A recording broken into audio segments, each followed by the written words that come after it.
Welcome back to Learn English with Cindy. I'm so glad you're here today. This channel is all about learning English through real stories, real emotions, and real people. And speaking of real people, today I have someone very close to me joining the show, my best friend, John. Hi, guys. I'm honestly so happy to be here. Thank you for inviting me, Cindy. I've been watching this channel for a long time, and it's so exciting to finally be part of it. Well, I'm excited too, because today's episode is going to be very special. John is going to tell us about a time in his life that was really difficult, a time full of pressure, confusion, and even a little regret. Yeah, it was a painful time for me. I felt lost.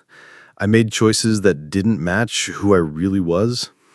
And those choices led me to fail one of the most important exams of my life. But don't worry, this isn't a sad story. In fact, it's a story about growing, changing, and discovering your true self. It's about how failure can actually help us become stronger and wiser. Exactly. It took time and a lot of reflection. But in the end, I found a new path that made me truly happy. And I hope my story will inspire someone out there who feels like they've made a mistake or taken the wrong turn. That's what I love about this episode. It's honest, it's emotional, and it's full of lessons and new English words. So while you're listening, pay attention to the expressions we use. We'll go over all the useful vocabulary at the end of the video, so stay with us until the end. All right, then, let's not wait any longer. Let's dive in. So, John, let's go back to that moment. Tell us what really happened. Why did you fail your university exam? Well, when I was 18, I was under a lot of peer pressure. All my friends wanted to apply to the University of Technology. It was like the cool thing to do. They all dreamed of becoming engineers. And honestly, I didn't want to be left out. So I thought, why not? I'll do it too. But was engineering something you actually liked? Not really. Looking back, my real strength was always in creative things. Writing, organizing events, connecting with people. I was never good at math or physics, which are super important for engineering. But I ignored that. I ignored my passion and followed the crowd. That was my first big mistake. Wow.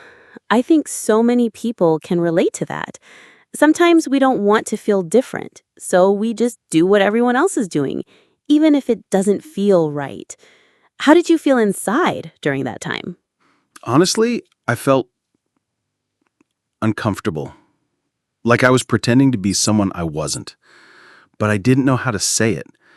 I was afraid people would think I was weak or lazy if I said I didn't want to be an engineer. So I stayed silent. I kept going, even though my heart wasn't in it. So you made the decision, and then you started preparing for the entrance exam. Yeah, but I had no idea what I was doing. I didn't make a plan. I didn't ask for help. I just opened my books and tried to study everything, all at once. Math, physics, chemistry, it was too much. I wasn't focusing. I was completely overwhelmed. That sounds exhausting. Why do you think it was so hard to focus? Because I was forcing myself to study things I didn't enjoy, and I was totally unprepared. I didn't know which parts were important. I didn't know what the exam was really testing. I just kept pushing myself harder and harder, and nothing was working. And how did that affect your mental state? I felt like I was sinking. I was tired all the time, but I wasn't improving. And the closer the exam got, the more I regretted everything. My choice of major, my decision to follow the crowd, the way I ignored my gut feeling. I was confused, anxious, and completely burned out. That must have been such a heavy time. So, what happened on exam day? It was a disaster. I was nervous, I couldn't think clearly, and when I saw the questions, I froze. I left the room knowing I had failed. And when the results came out, well, it was exactly what I expected. John, I can imagine how painful that moment must have been. You studied so hard and still didn't get the results you wanted. That kind of failure hits deep. It really does, especially when you know deep down that it didn't have to be that way. We'll talk about what happened after that because I know the story doesn't end here. But before we move on, friends, remember to keep listening closely. There are so many powerful expressions in this story, and we'll explore them all at the end of the video.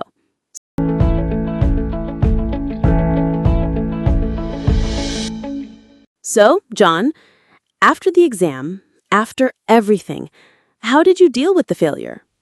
At first, I didn't deal with it very well. I felt ashamed, disappointed, and honestly a little lost. But after a few weeks, I started to reflect. I asked myself some hard questions. Why did I fail? What did I really want? What would I choose if I weren't afraid? Those are big questions, and not easy ones. Exactly. But they helped me see something clearly.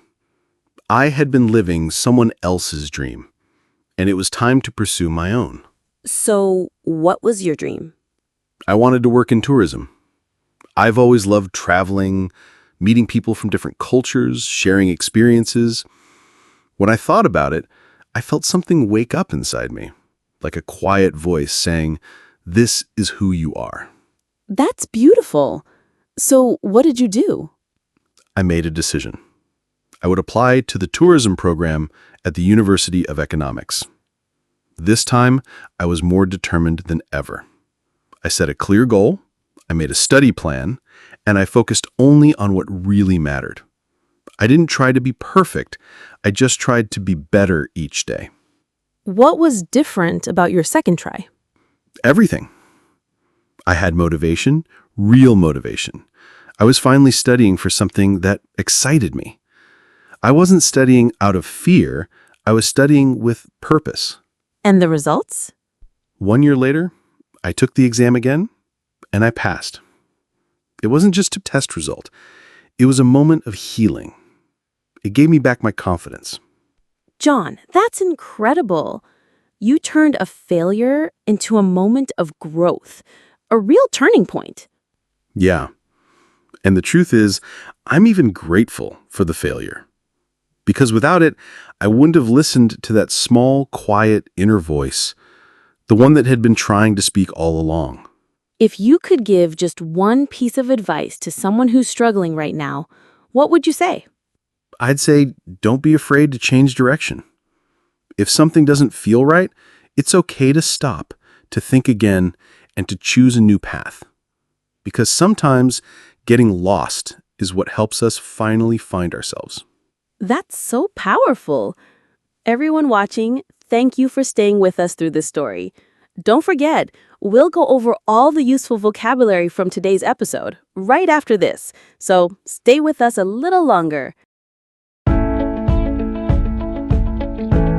All right, let's go over some vocabulary from my conversation with John today. First, we talked about peer pressure.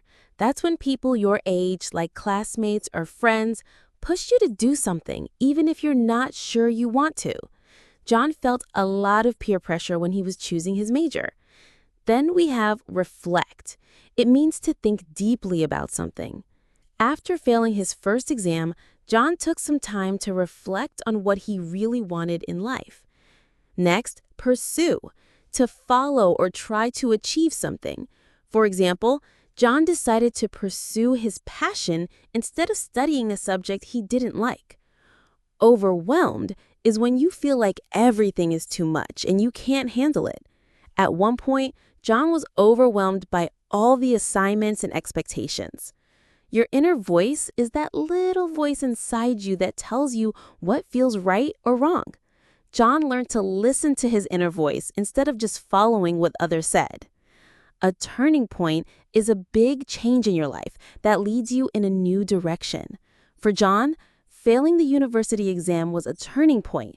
It helped him discover what he really loved. Passion means something you love doing and feel very excited about. For John, it's teaching and helping others. Determination is when you don't give up no matter how hard things get. John showed great determination when he started studying again. And finally, take the wrong turn means to make a bad decision that leads you away from where you want to be.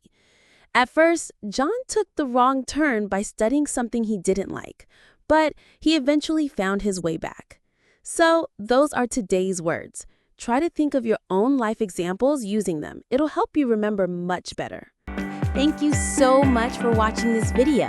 If you found this lesson helpful, please give it a like, share it with your friends, and subscribe to our channel. And don't forget to hit the notification bell so you'll be the first to know when our next lesson is out. See you next time!